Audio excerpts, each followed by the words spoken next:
In view of time, I'll call the next speaker, who is Professor Cottrell, Ghai, who will be making a presentation on pluralism, language, and the Constitution.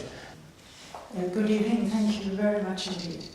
The rather pretentious sounding title comes from a chapter that I've written for a book that Katiba Institute is editing on pluralism and the Constitution.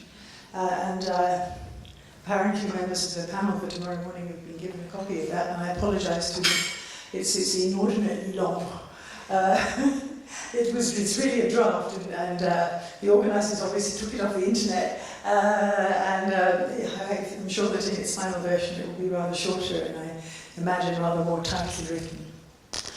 I stand here in a certain amount of diffidence. I'm actually a fraud. I'm not a linguist. From my accent, you could probably tell that my linguistic background is from one of the two countries, along with the French, who are probably the worst in the world at actually learning foreign languages. And I'm just as typical as any other Englishwoman. And having become a Kenyan doesn't suddenly endow me with the ability to speak other languages. I spent 10 years living in Nigeria. I speak a little bit of Hausa and very much less Yoruba. I spent 16 years living in Hong Kong, and I can just about direct a taxi driver to turn left, turn right, going straight on, or stop in Cantonese. My Kiswahili comes somewhere between my Yoruba and my Hausa. Just to raise a few issues. One is the question of language of our law. Should we actually have as an objective having our laws in other languages than English? At one level, of course, there's a question of human rights. The law is for the people, especially the Constitution. Article 44 of the Constitution says that everybody has a right to use their own language, to practice their own culture. And one wonders what meaning that has if people actually can't even read the law. Article 21, Clause 3, which talks about the necessity of public officers and servants addressing the needs of vulnerable groups. How can they do that if they can't actually talk the language of the vulnerable groups? Article 27 of the Constitution, which says everyone is equal and there must be no discrimination on any ground, including on the ground of language. So at one level it seems like an open and shut case. Yes, the law ought to be in people's languages. On the other hand, I think I would agree entirely that we should have a decent Kiswahili version of the Constitution. And fortunately the Constitution is drafted, it's not exactly in everyday English, but it doesn't have too many therein, afters, and herein, befores, and so on, and all those strange words that lawyers are so fond of. So it should be possible to have a decent Kiswahili version of the Constitution. But it's an extraordinarily difficult thing to translate anything, and law, I think, perhaps more so than others. We spent several years in Nepal working on the process of making a new constitution. And one of the things we did, along with another organisation, was to develop a bilingual glossary of English and Nepali terms that one would use in a constitution to help the drafters of the future constitution and the people who would work with them. It was fascinating. Fascinating because even the translators who spend their lives translating between English and Nepali, if you got 10 of them in a room, they would spend 2 hours talking about the appropriate translation of one term. And it made you really realise how extremely difficult it is to translate between two languages. And these are languages which at one macro level are sort of part of one linguistic family.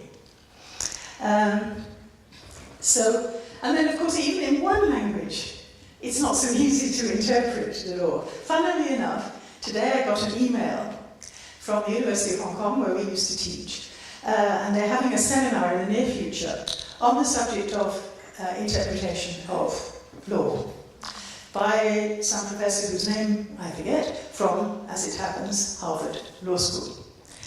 And one of the things he says, debates about statutory interpretation typically proceed on the assumption that statutes have linguistic meanings that we can identify in the same way that we identify the meaning of utterances in ordinary conversation. But that premise is false.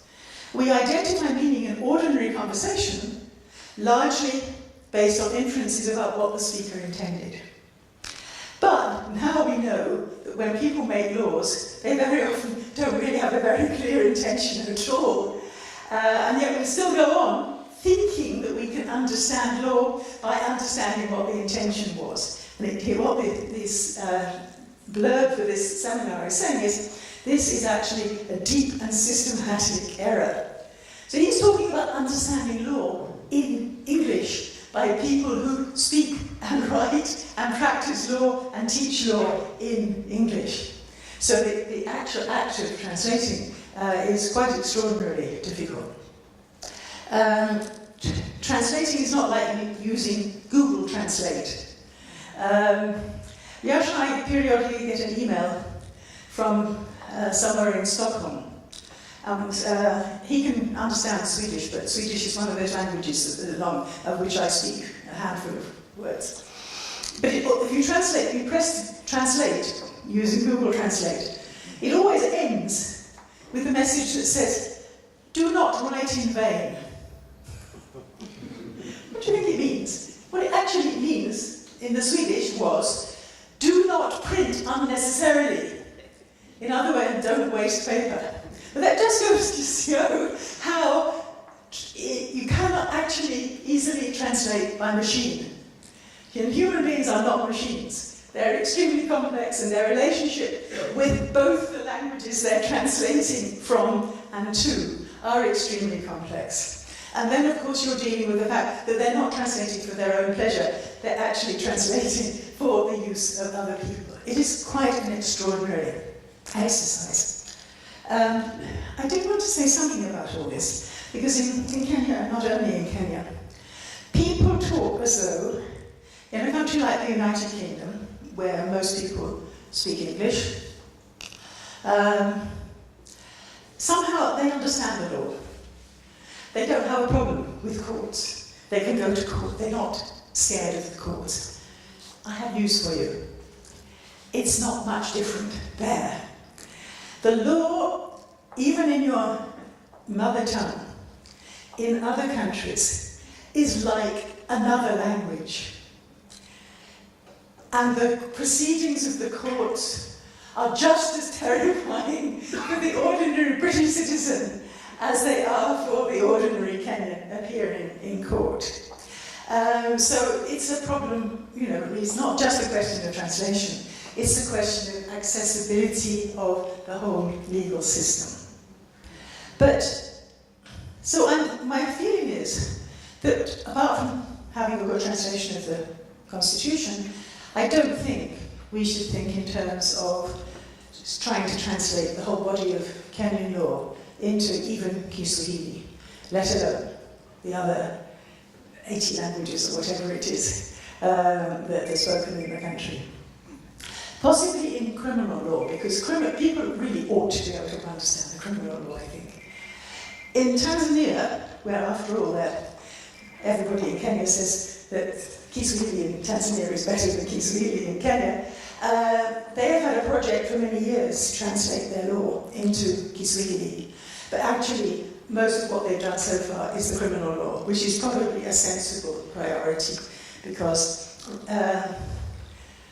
really, the basic criminal law, as I say, is something one really ought to be able to understand. But the other stuff, most of us probably do not, even if it's some other tongue.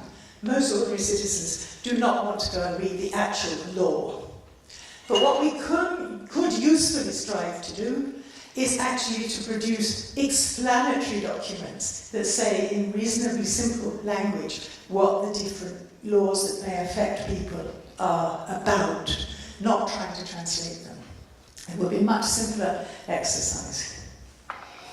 But one issue that we face, I think, and perhaps people haven't taken on board yet, is that our lawyers are all trained in English. They think law in English.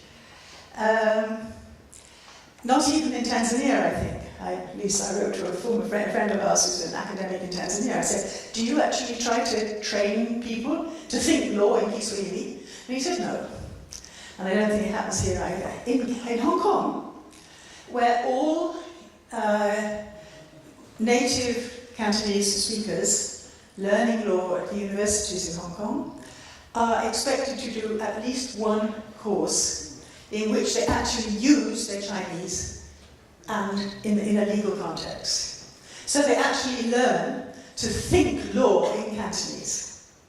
And I think that's something that if we really are serious about language and law, we perhaps need to do here. But one thing we do need to learn, nothing to do with different languages, we actually need our laws to be clearer in English. They're often badly structured, they often still use unnecessarily long sentences. It is actually possible to have most law written in straightforward English. There is a substantial movement called the Plain English movement.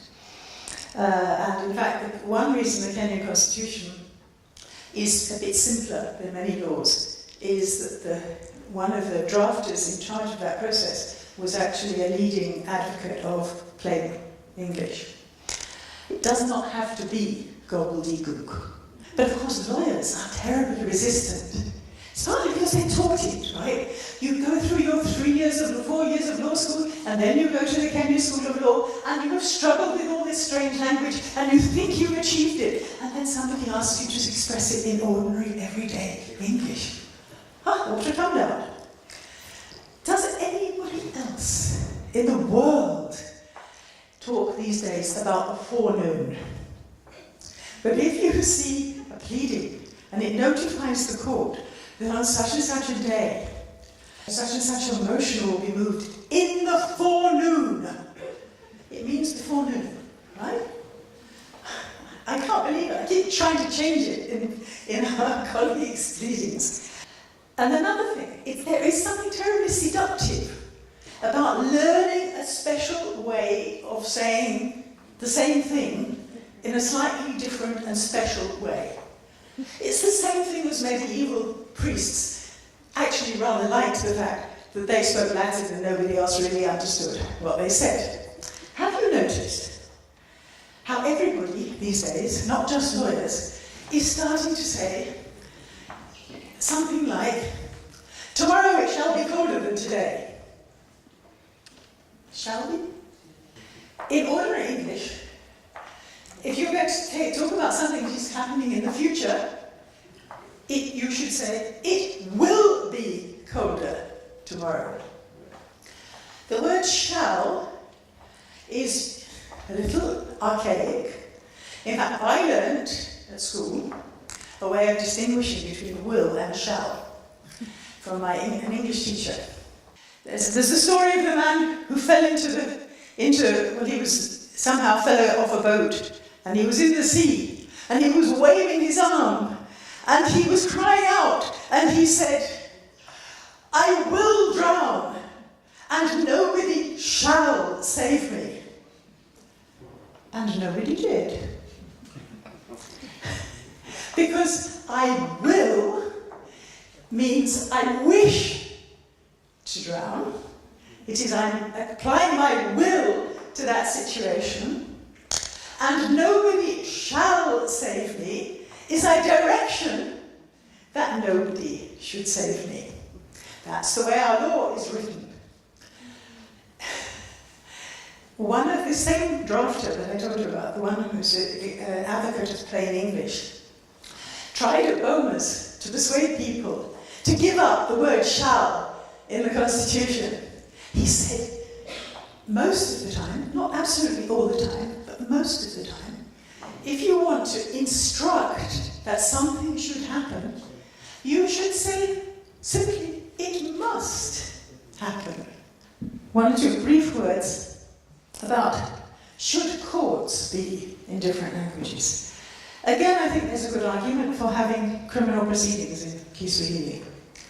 And there is really a real justice issue, and a previous speaker really raised this, I think.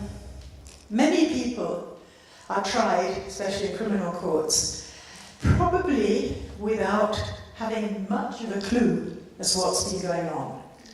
A small proportion of people only have lawyers.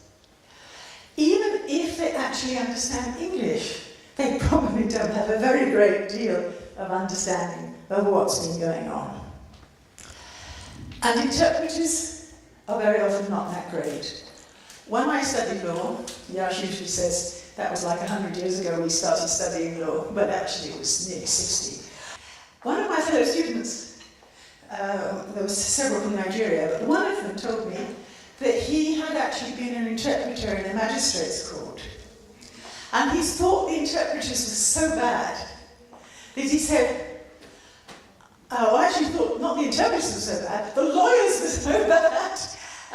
He said, I can do better than this.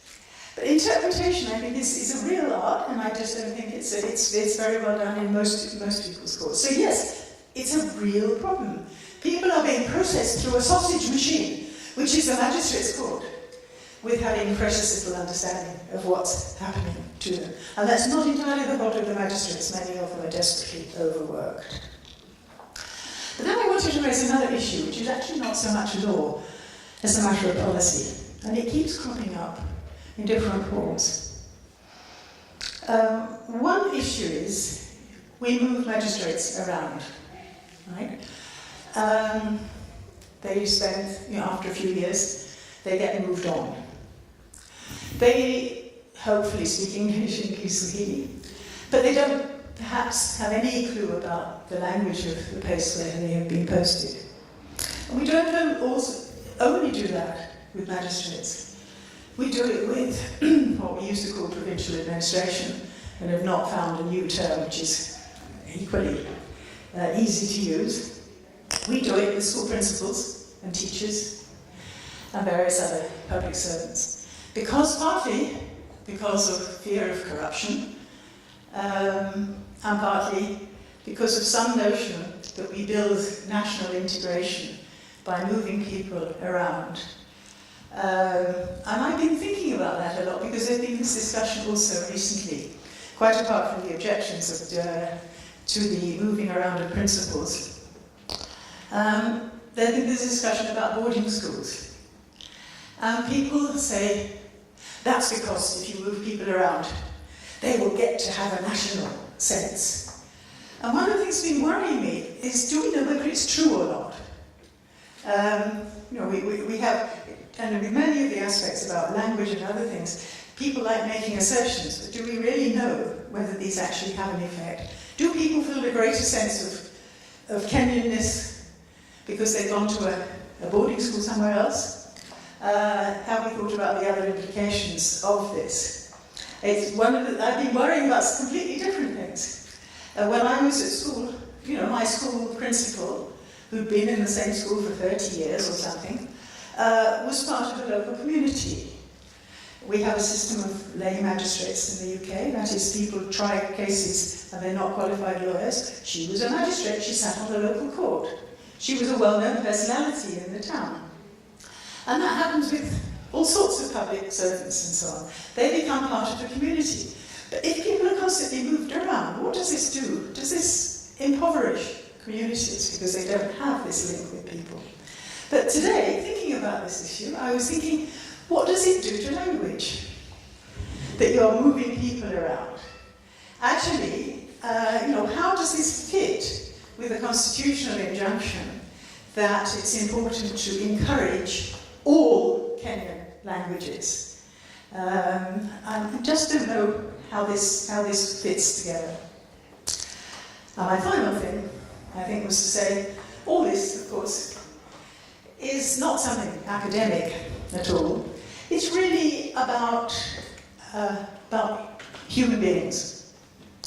And it's about those basic principles of the Constitution, the sovereignty of the people, the dignity of people, the respect for that dignity.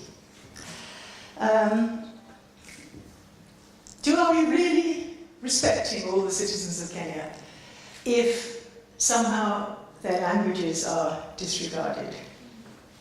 If we were really respecting people, would we somehow be able to deal with these very tricky issues of language more effectively?